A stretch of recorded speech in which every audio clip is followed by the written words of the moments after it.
ใดจะปานน้องนงทานประวานยิ้มส่งมาดอกน้อยๆนั้นเป็นโลบงยาพร้อมกับแก้มส่งมาก็รับเอาทันที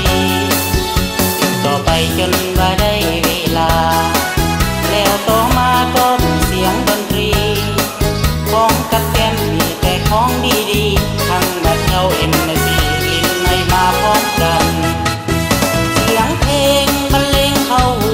เกือบเย็นดินบ่อยู่บ่หูเป็นทำได้กันชัดชัดชาเต้นให้มัน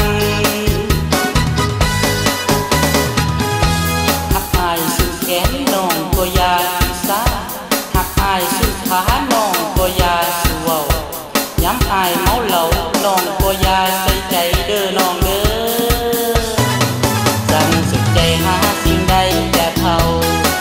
ถึงเมาเหล้าก็ยังหักศักดิ์ศรีจะตกแต่งตามประเพณีให้สมเกียรติศักดิ์ศรีสมเป็นสตรีของลา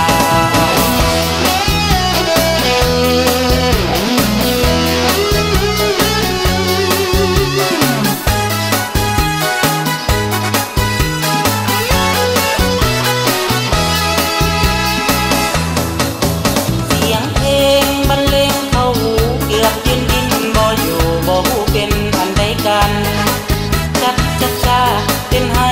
มันหักอายสุดแขนน้องก็อย่าถือสาหักอายสุดขาน้องก็อย่าสู้เว้าย้ำอายเมาเหล้าน้องก็อย่าใส่ใจเด้อน้องเด้อสั่งสุดใจหาสิ่งใดจะเท่าถึงเมาเหล้าก็ยังหักศักดิ์ศรีจะตกแต่ง